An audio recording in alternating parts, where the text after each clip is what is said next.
Semuanya lihat ke depan saja, Alkitabnya ditutup, HP-nya di silent. Ya, sebentar lagi pulang. Ya. Haleluya, haleluya. Ketahuilah bahwa Anda dan saya itu tidak ada alasan untuk tidak bersuka cita.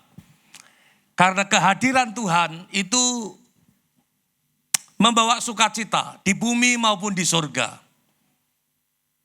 Dasarnya, hidup yang diinginkan Allah itu ada di dalam Kristus. Model manusia yang diinginkan Allah ada di dalam Kristus.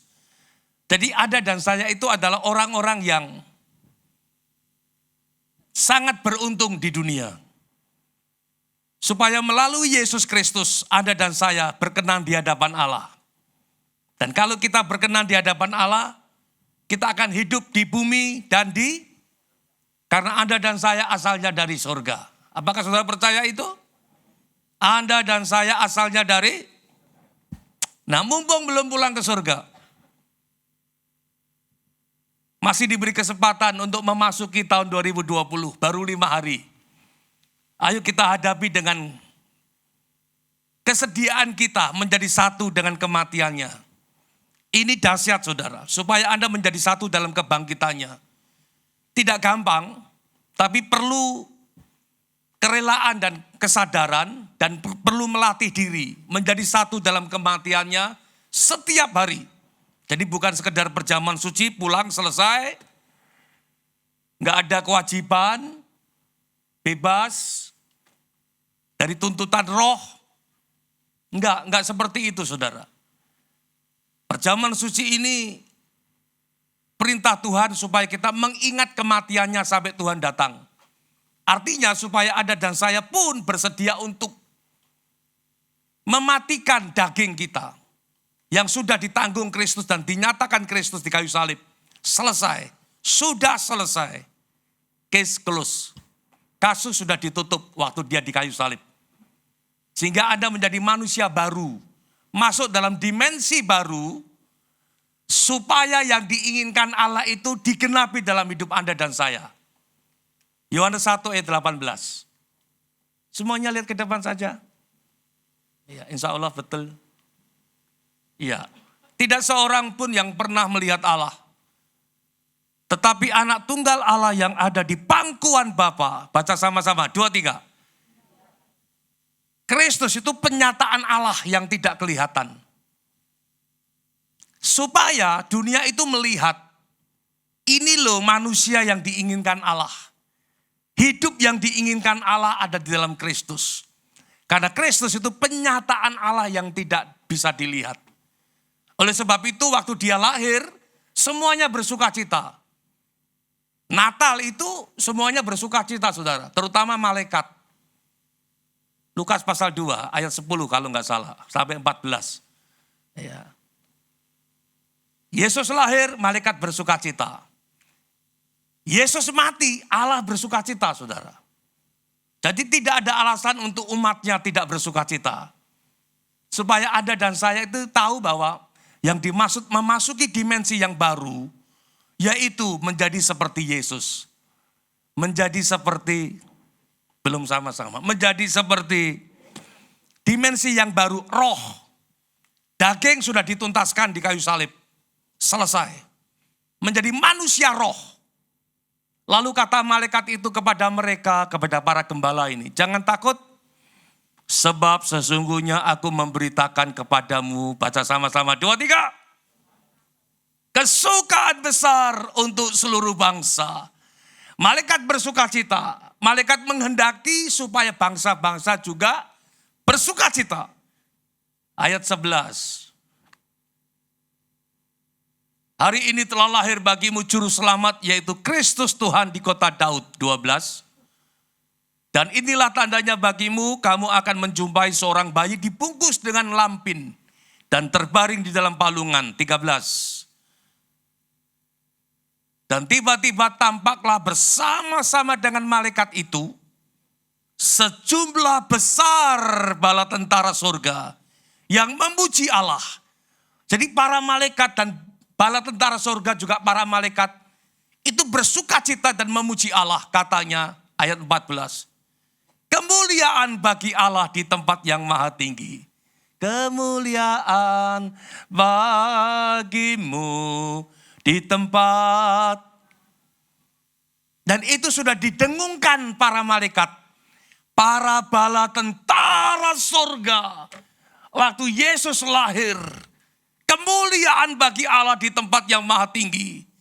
Damai dan damai sejahtera di bumi.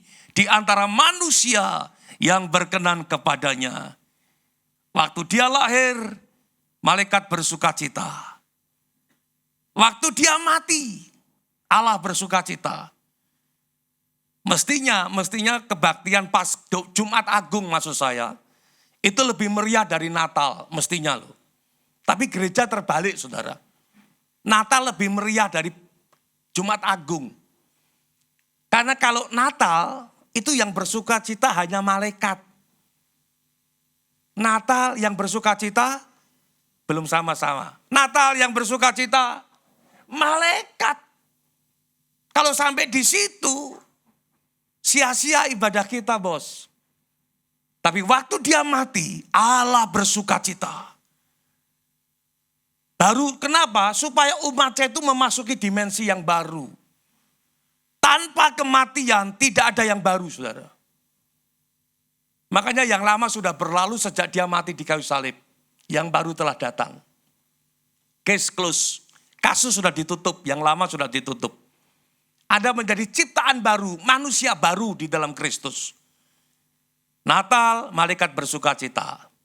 Mati, Allah bersuka cita. Filipi 2 ayat 8 dan 9.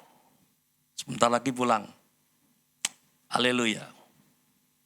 Kita sambut tahun 2020 ini dengan sukacita ilahi. Karena Anda dan saya mendapatkan kodrat ilahi. Tidak ada alasan apapun masalah kita. Makanya bersukacitalah senantiasa itu dasarnya di sini. Memasuki dimensi yang baru.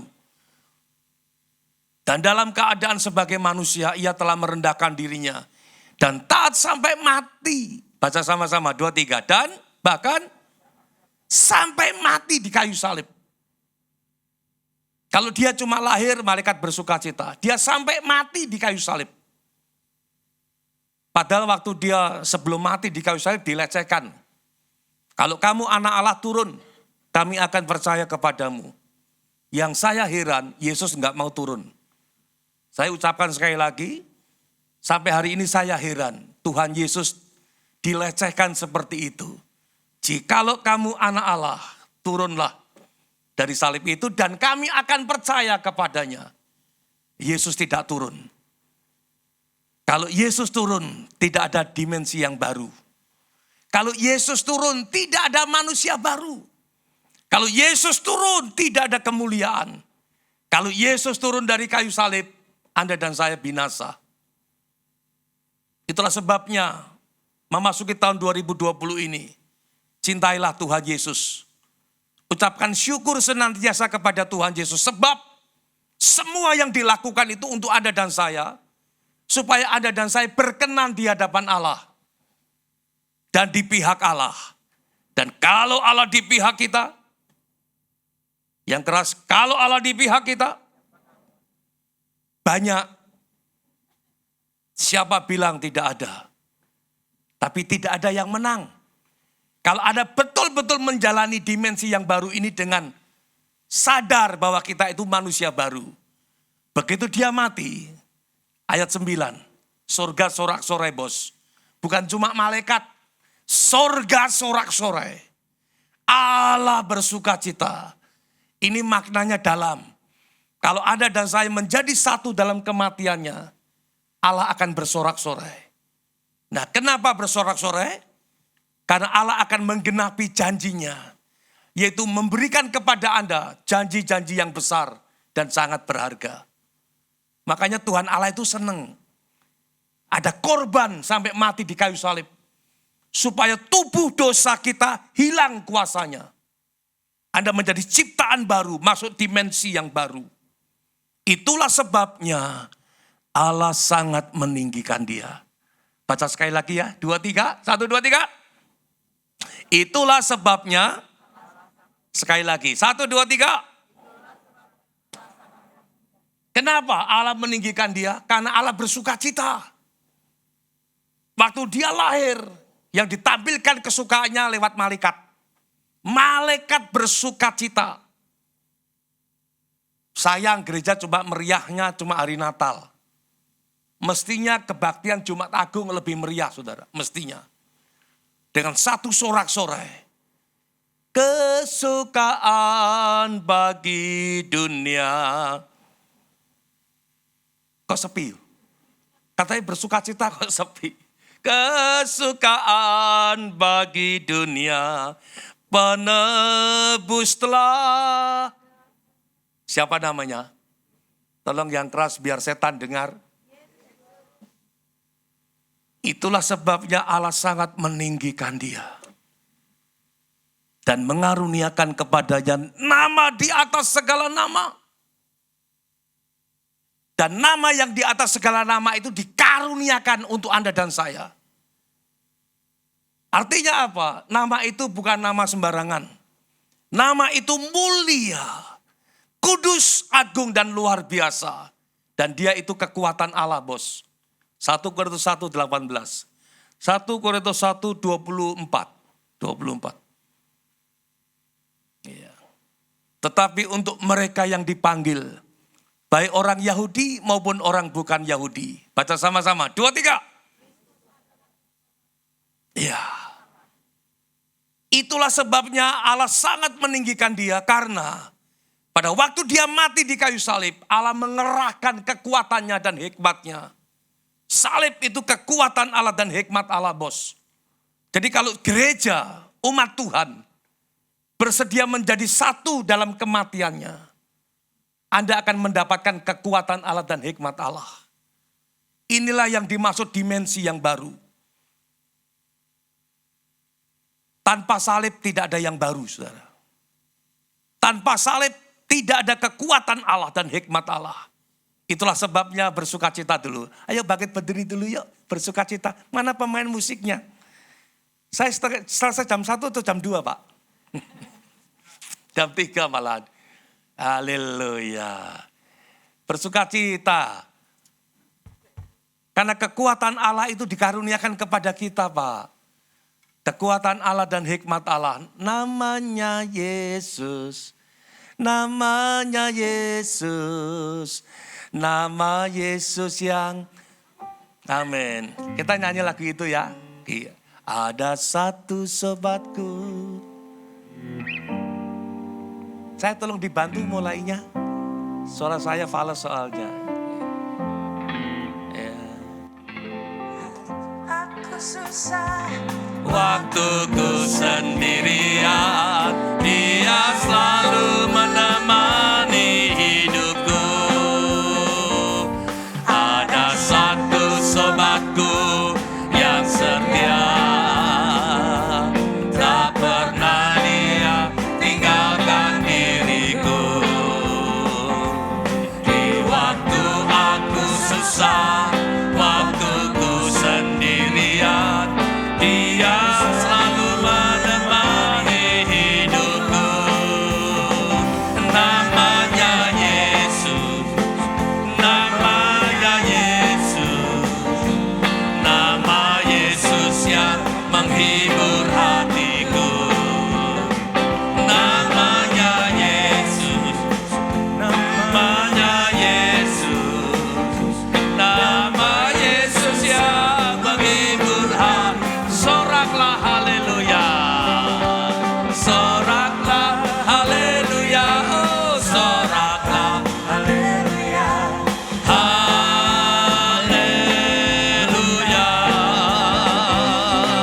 Bersyukurlah pada Tuhan sebab Dia baik selamanya, kasih setianya. Bersyukurlah kepada Tuhan sebab Dia baik.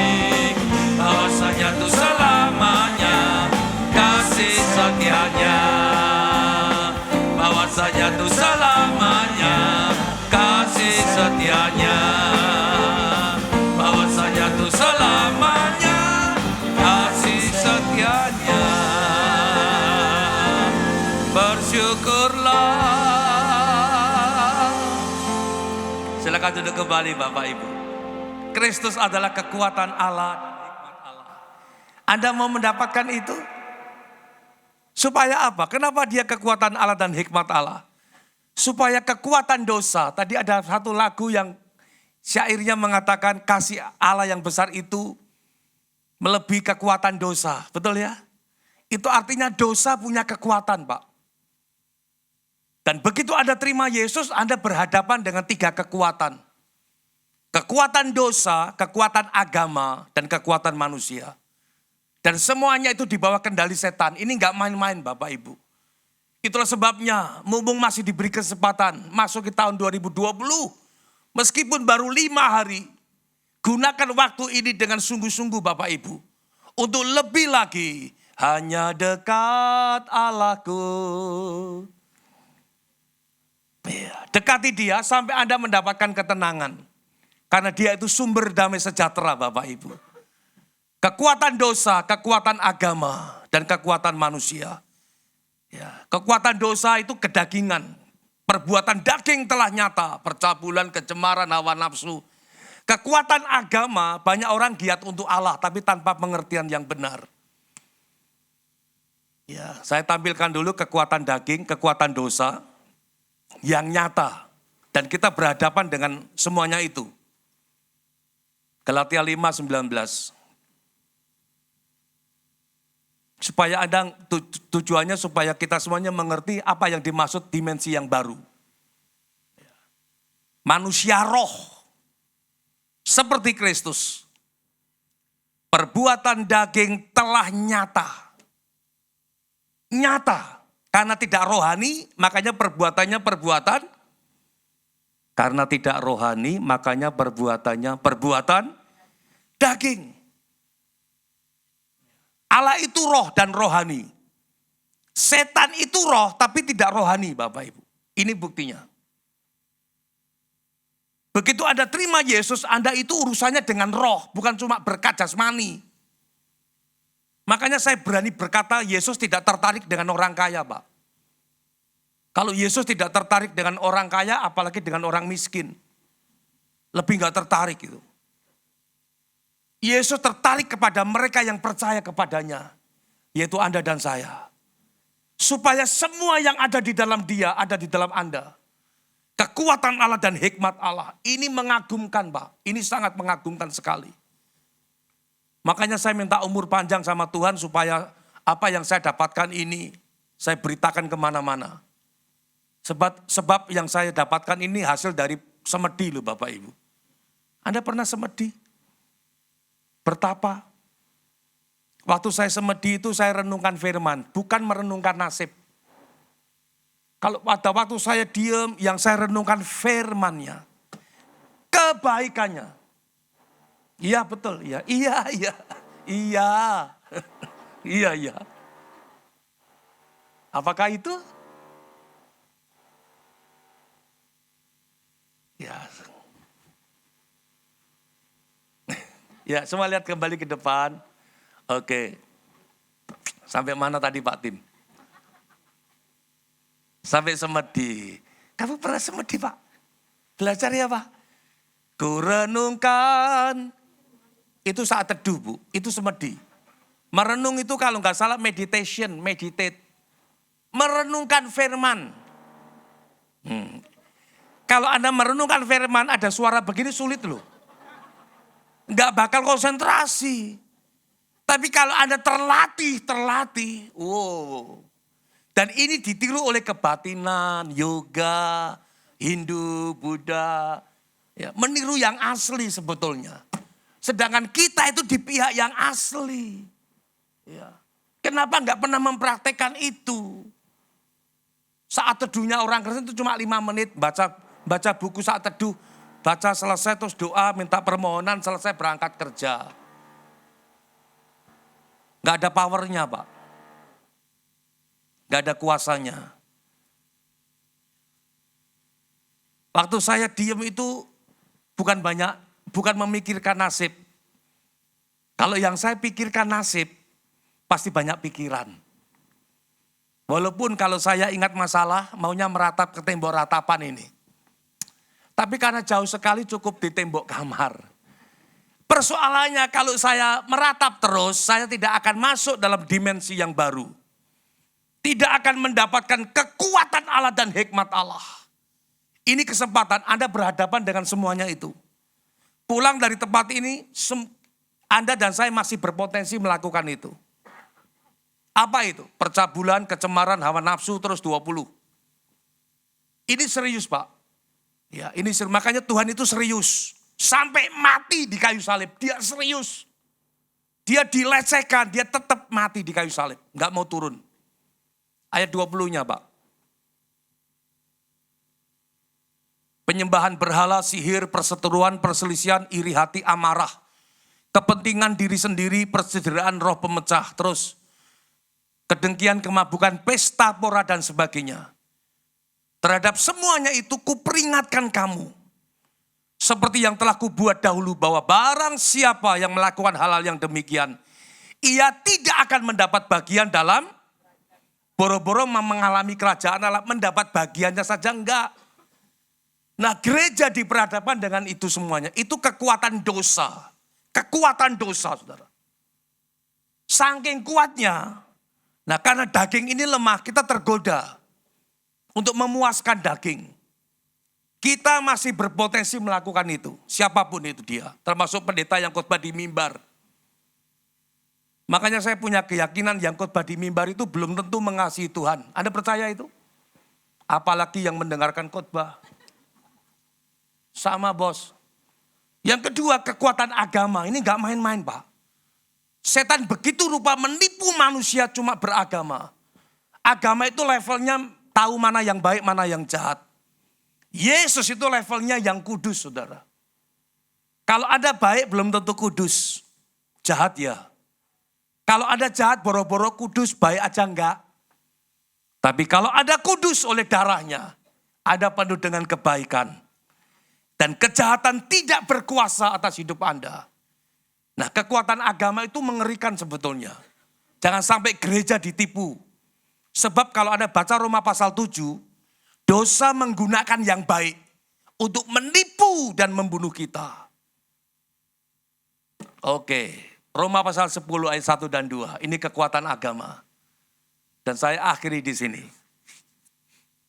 Haleluya. Saudara-saudara, keinginan hatiku dan doaku kepada Tuhan ialah supaya mereka diselamatkan. 11 ayat 2. Sebab aku dapat memberi kesaksian tentang mereka. Baca sama-sama bahwa. Tetapi pertanyaan saya, sungguh giat untuk Allah itu baik atau tidak? Halo? Baik, tetapi tanpa pengertian yang benar. Itulah sebabnya hikmat Allah datang. Kekuatan Allah datang namanya Yesus Kristus. Mereka tidak menerimanya. Jadi ayat itu sudah ditulis oleh Injil Yohanes sebetulnya. Yohanes 1 ayat yang ke-11. Mereka giat untuk Allah tapi tanpa pengertian yang benar. Dan sampai hari ini masih banyak orang yang giat untuk Allah. Lebih ekstrimnya giat untuk gereja. Tapi tanpa pengertian yang benar. Berbahaya sekali. Sebab Anda berani mencanangkan visi yang luar biasa. Memasuki tahun dimensi yang baru. Wow. Apanya yang baru? Manusianya. Manusia baru. Bukan berkat saudara.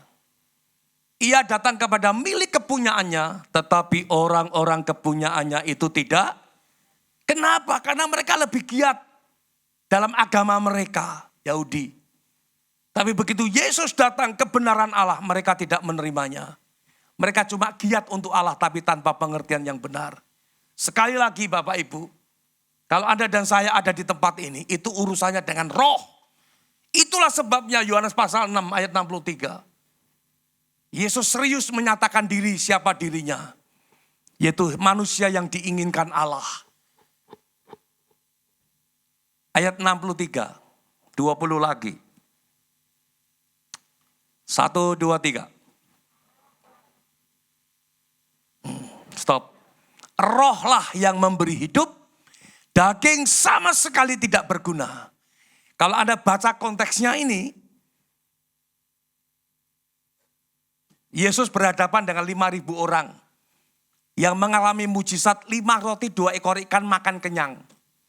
Begitu Yesus menyatakan bahwa dirinya itu roti kehidupan, roti sorga. Rohlah yang memberi hidup, roti yang mengenyangkan sama sekali tidak berguna. 5.000 orang itu mengundurkan diri. Ayat 66. Mulai dari waktu itu banyak murid-muridnya mengundurkan diri dan tidak lagi mengikuti dia. Saudara mau ikut Tuhan dengan setia selama tahun 2020? Lihatlah yang rohani. Kalau Anda melihat yang jasmani, jangan sampai. Saya khawatir Anda akan seperti murid-murid Tuhan. Mulai dari waktu itu banyak murid-muridnya yang mengundurkan diri. Dan tidak lagi mengikut dia. Padahal kalau ikut dia, Anda akan memasuki dimensi yang baru. Ikut dia, Anda menerima yang rohani. Soal jasmani itu belakangan. Ikut Yesus itu urusannya dengan roh Bapak Ibu, gak main-main. Makanya dia berkata, kalau you ikut aku, menyangkal diri pikul salib setiap hari. You ikut aku, Anda harus kehilangan nyawa karena aku. Kalau Anda menyelamatkan nyawa, Anda akan kehilangan nyawa. Ini berat Bapak Ibu. Tapi hari ini kalau Anda berani mencanangkan visi dimensi yang baru, saya berikan ini kepada Bapak Ibu. Karena saya sendiri berniat untuk menjalani dimensi yang baru. Sampai kekuatan Allah dan hikmat Allah itu berlimpah-limpah. Nanti lihat doamu itu penuh kuasa.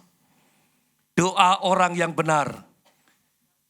Bila yakin didoakan sangat besar. Nah kalau mereka itu mengundurkan diri. Cuma giat untuk Allah. Gak ada kuasanya bos. Gak ada kuasanya. Orang yang benar itu orang yang tunduk kepada Allah Bapak Ibu. Bukan orang yang berdoa. Dan tunduknya kepada Allah sudah ditampilkan oleh Kristus waktu dia mati. Yakobus 4 ayat yang ke-7. Ayo hadapi. Hadapi semua nanti yang terjadi dalam tahun 2020 ini dengan kekuatan Allah.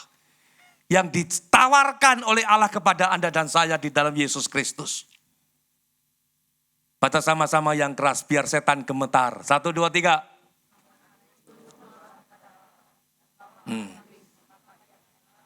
Kalau orang yang giat untuk Allah tanpa pengertian yang benar, gak mau tunduk, yang penting giat untuk Allah, banyak doa. Orang yang berdoa belum tentu tunduk kepada Allah Bapak Ibu. Tapi orang yang tunduk kepada Allah pasti suka. Jadi tunduk dulu atau berdoa dulu? Doa dulu atau tunduk dulu? Yang dilakukan Yesus tunduk kepada Allah atau berdoa dulu? Orang Farisi banyak doa giat untuk Allah. Tapi gak mau tunduk kepada Allah. Yesus menampilkan model manusia yang tunduk kepada Allah. Sampai mati di kayu salib. Jadi kalau gerejanya tunduk kepada Allah, doamu penuh kuasa Pak. Jakarta akan diselamatkan. Sekalipun kebanjiran. Anda paham ini? Anda mau kuasa? Tunduklah kepada Allah seperti Kristus. Hidup oleh roh. Makanya itulah sebabnya.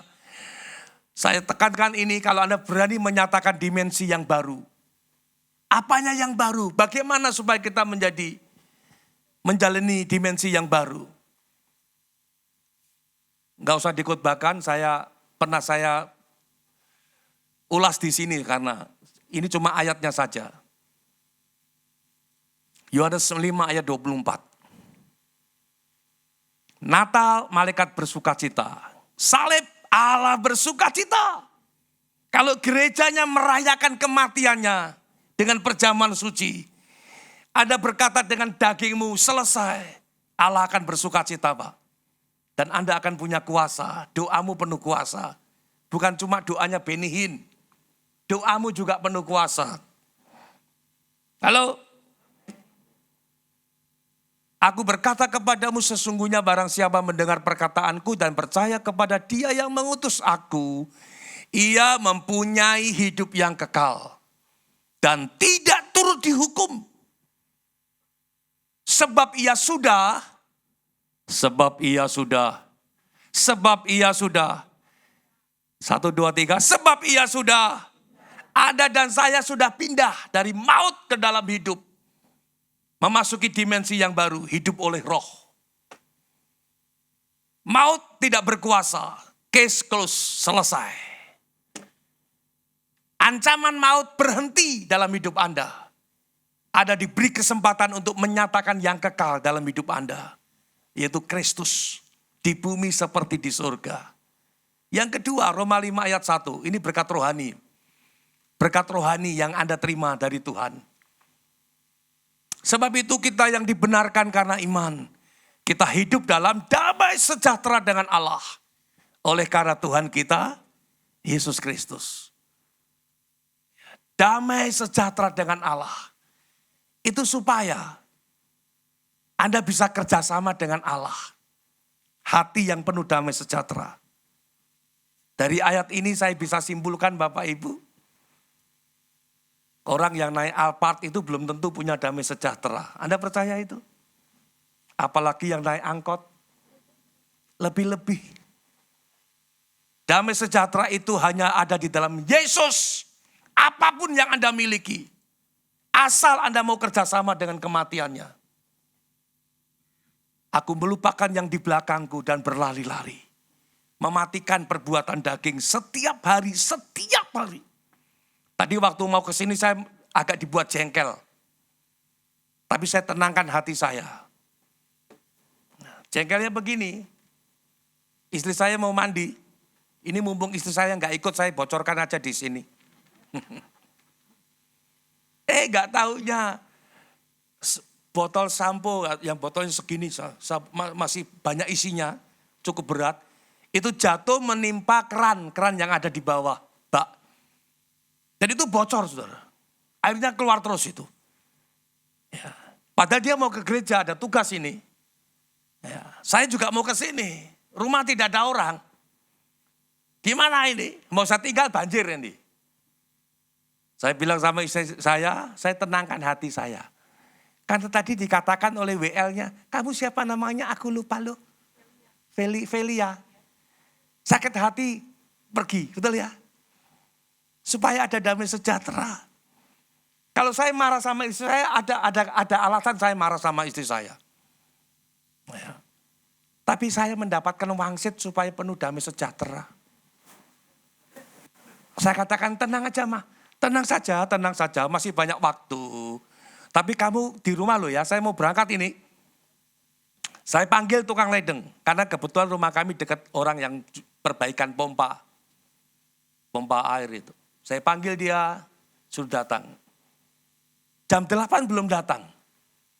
Saya ngomong sama istri, ma nanti kalau jam 9 belum datang, kamu yang nyusul dia. Suruh cepat, ini kalau gak banjir ini.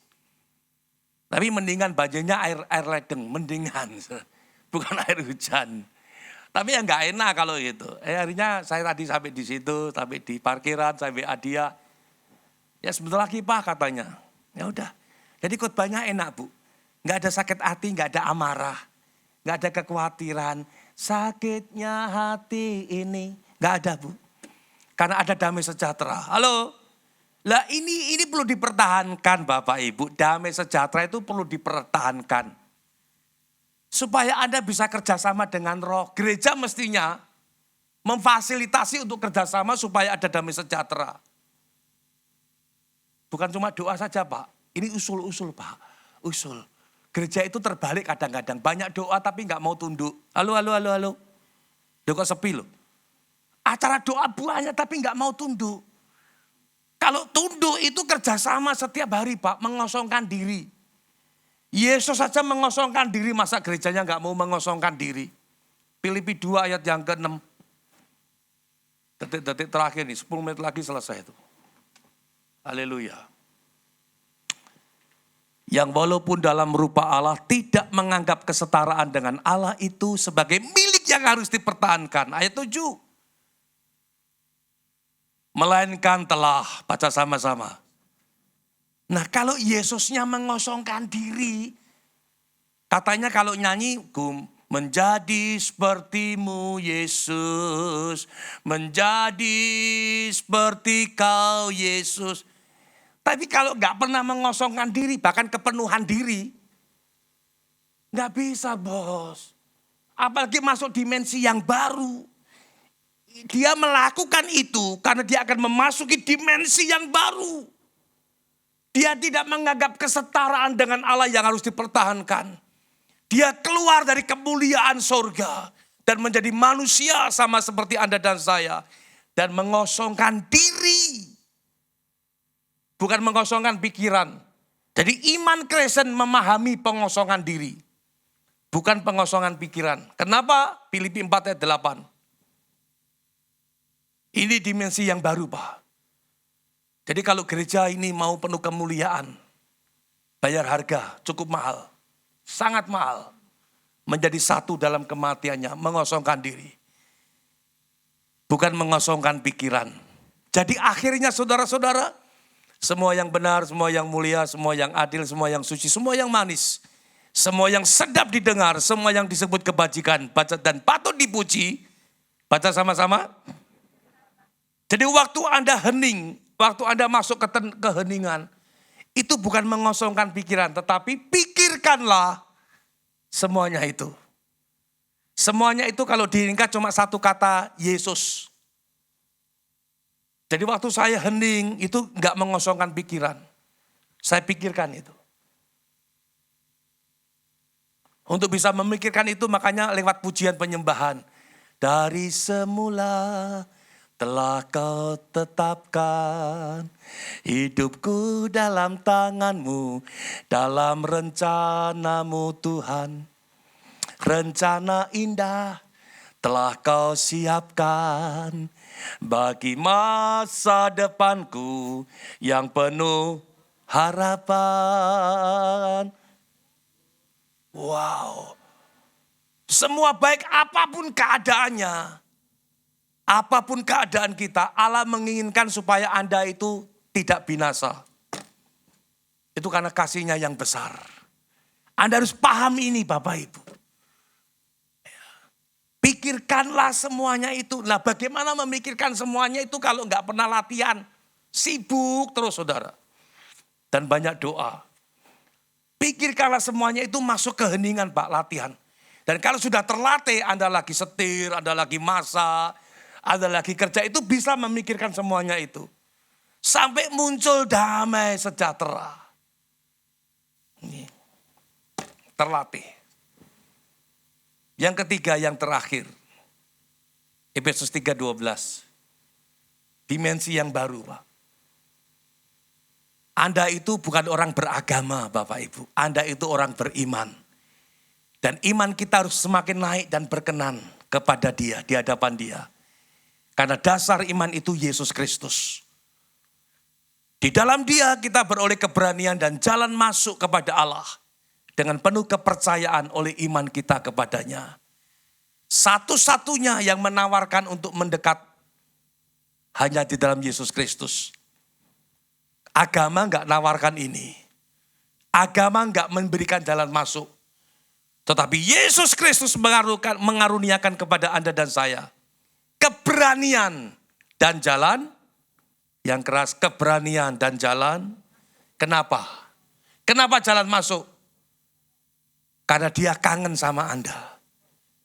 Dia kangen sama Anda. Ketahuilah, Anda dan saya itu orang yang dikangenin Tuhan. Kalau agama, manusia kangen sama Tuhan, itu sudah umum. Tapi iman Kristen, Dia lahir untuk kami, Dia mati untuk kami, Dia bangkit. Itu supaya kita ketemu sama Dia. Kuasa dosa dipatahkan Pak. Anda masuk dimensi yang baru, ciptaan baru. Kolose 3 yang ke-10. Anda dikangenin Tuhan.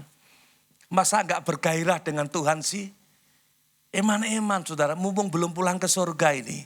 Ada yang buru-buru karena kebanjiran. Dan telah mengenakan manusia baru yang terus-menerus diperbarui. Biarlah ini komitmen kita menjadi satu dalam kematiannya. Untuk terus-menerus diperbarui. Untuk memperoleh pengetahuan yang benar menurut gambar kalinya. Sampai pikiran dan perasaan Kristus ada di dalam kita. Dan yang terakhir. Dan ini yang membuat saya bersuka cita, saudara. Pengharapan kita tidak mengecewakan. Roma 5 ayat yang kelima. Haleluya. Baru masuk dimensi yang baru. Yaitu roh. Hiduplah oleh roh. Rohlah yang memberi hidup. Daging sama sekali tidak berguna. Makanya dia berani berkata kepada murid-muridnya waktu itu. Apa gunanya seseorang memperoleh seluruh dunia. Tetapi ia merugikan dirinya sendiri. Haleluya. Dan pengharapan tidak mengecewakan. Karena kasih Allah telah dicurahkan di dalam hati kita. Oleh Roh Kudus yang telah dikaruniakan kepada kita. Ada dan saya adalah orang-orang yang punya pengharapan. Kalau ada baca konteksnya ini pengharapan akan kemuliaan. Yang hilang karena dosa. Yesus datang mengembalikan kemuliaan yang hilang itu kepada Anda dan saya. Sampai Anda berkenan dan serupa dengan Dia. Dan apabila itu kita nyatakan karena dalam dimensi yang baru. Ayat yang keempat, Kolose 3 ayat yang keempat. Apabila Kristus yang adalah hidup kita menyatakan diri kelak, kamu pun akan menyatakan diri bersama-sama dengan Dia dalam. Nanti kalau Yesus datang, kita akan menyatakan diri bersama-sama dengan Dia dalam. Anda mau mendapatkan kemuliaan? Satu kuncinya, Roma 8:17. Ini baru dimensi yang baru, Pak. Dimensi yang baru itu bukan urapan yang baru. Dimensi yang baru itu bukan berkat yang baru. Dimensi yang baru itu roh yang memenuhi kita. Roh Kudus memenuhi kita. Menjadi manusia roh, bukan manusia daging. Dan jika kita adalah anak, maka kita juga adalah ahli waris. Warisan itu akan kita terima Bapak Ibu kalau ada yang mati. Dan ternyata memang sudah ada yang mati. Siapa dia? Di mana? Di kayu salib. Makanya Allah bersuka cita karena Anda berhak menerima warisannya. Janji-janji Allah yang akan menerimanya bersama dengan Kristus. Yaitu jika kita, belum sama-sama bacanya, jika kita menderita bersama-sama dengan Dia. Supaya kita juga dipermuliakan bersama-sama dengan Dia. Jadi kemuliaan itu, dimensi yang baru itu akan Anda miliki kalau kita bersedia menderita bersama dengan Dia. Ini bukan sekedar liturgi, ini komitmen kita untuk mau menderita bersama dengan Dia. Menjadi satu dalam kematiannya. Dan Anda berkata, selesai, daging selesai. Aku menjadi manusia roh yang terus-menerus diperbaharui. Nanti lihat, itu diperhitungkan Tuhan, Pak. Satu, itu banyak manfaatnya. Doamu penuh kuasa, Anda menjadi manusia yang dewasa, dewasa rohani. Anda orang-orang yang punya kekuatan Allah dan hikmat Allah. Yang tidak mudah diombang-ambingkan dengan pengajaran-pengajaran yang sia-sia. Dan yang lebih luar biasanya, ini dimensi yang baru. Galatia 5:20. 22 maksud saya. Semuanya itu akan ada pada kita. Jangan sampai ini hanya dikhotbahkan Bapak Ibu. Tapi dimiliki. Ini mengagumkan sekali. Semuanya itu ada di dalam Yesus Kristus. Buah roh. Yesus asalnya dari roh. Dan semuanya itu ada di dalam Dia. Yang pertama kasih. Kasih itu bukan kasih sesama manusia. Bagi-bagi sembako, mumpung ada yang kebanjiran. Kalau kasih itu seperti itu bisa dilakukan oleh semua orang dan semua agama. Kasih itu kasih kepada Allah, yaitu mati di kayu salib. Kasih itu adalah kasihmu kepada dia. Sampai Anda berkata, aku manusia baru, ciptaan baru. Yang terus-menerus diperbaharui. Anda mengasihi dia dan lakukan itu dengan sukacita. Sebab dengan kematiannya Allah bersukacita. Lewat kematiannya ada damai sejahtera. Nanti baru saudara. Yang ada di dalam agama itu akan mengikuti saudara. Kesabaran, kemurahan, kebaikan, kesetiaan, kelemah lembutan, penguasaan diri. Nah, saking rohaninya, ayat 23-nya. Tidak ada hukum yang menentang hal-hal itu.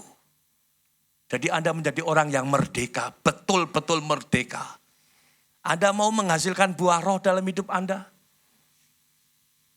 Ada pelatihan Pak, gereja ini harus memfasilitasi Pak.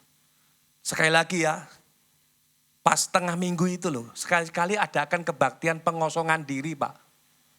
Nanti canangan di sini ya, besar sekali. Hadirilah kebaktian pengosongan diri. Nanti kan betul-betul kosong Pak. Gak ada yang datang satupun. Coba kalau ibadahnya hadirilah kebaktian pengurapan ganda. Banyak yang datang itu. Bagi saya itu baru dasar. Baru dasar itu. Hadirilah kebaktian financial breakthrough. Banyak yang datang itu saudara. Diurapi supaya diberkati. Maaf ya ini kasar banget. Kampungan Pak. Itu bukan dimensi yang baru. Dimensi yang baru Anda menjadi manusia roh. Kasihmu kepada Allah seperti Kristus mati. Ada sukacita.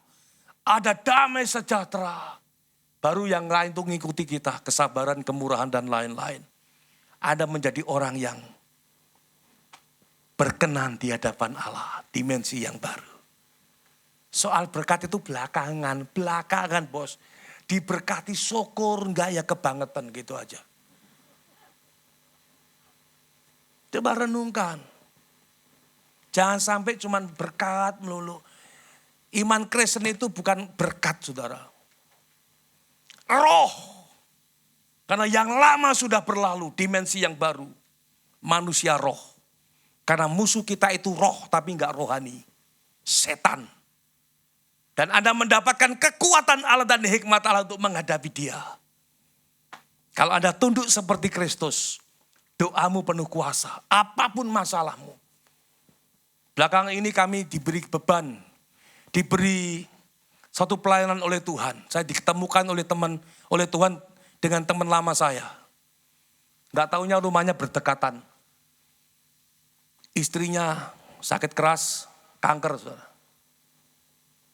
Mau di kemo, paru-parunya penuh air, sedot. Udah putus harapan. Kami dipertemukan. Terus saya sama istri saya bilang, oke, setiap minggu 3 kali ya aku ke rumahmu. Dia Protestan, dia ini nggak kenal bahasa roh. Laba itu nggak kenal. Nggak kenal. Tapi saya memberanikan diri untuk memakai dimensi yang baru, manusia roh. Baru beberapa kali saudara. Mestinya di kemo. Baru 3-4 kali pertemuan. Suaminya sudah stres sekali, sudah waduh. Dapat kabar dari dokter gak jadi di kemo. Ya, saya katakan minggu depan ketemu lagi ya. Kita hajar lagi itu setan. Siap dengan bahasa roh ya. Laba. Dia cuma ketawa karena dia gak biasa bahasa roh. Saudara. Saya ajarkan bagaimana menjadi manusia roh. Tunduk kepada Allah. Sampai doa orang yang benar. Bila yakin didoakan sangat besar. Dan saya berikrar kepada dia, keluarga ini. Istrimu akan sembuh total. Dan itu bukan tanpa dasar. Saya punya dasar yang kuat. Anda punya dasar yang kuat. Kristus adalah kekuatan Allah dan hikmat Allah. Tepuk tangan buat Tuhan Yesus. Pengharapan kita tidak mengecewakan. Bersukacita sambut tahun 2020 ini. Dengan satu kegirangan. Dengan satu sukacita dan sorak-sorai dan ucapan syukur. Nanti satu persatu satu persatu masalahmu di tahun ini selesai. Saudara. Anda menjadi manusia baru, menjadi orang yang dewasa di dalam Tuhan. Mari bangkit berdiri sama-sama. Haleluya, haleluya.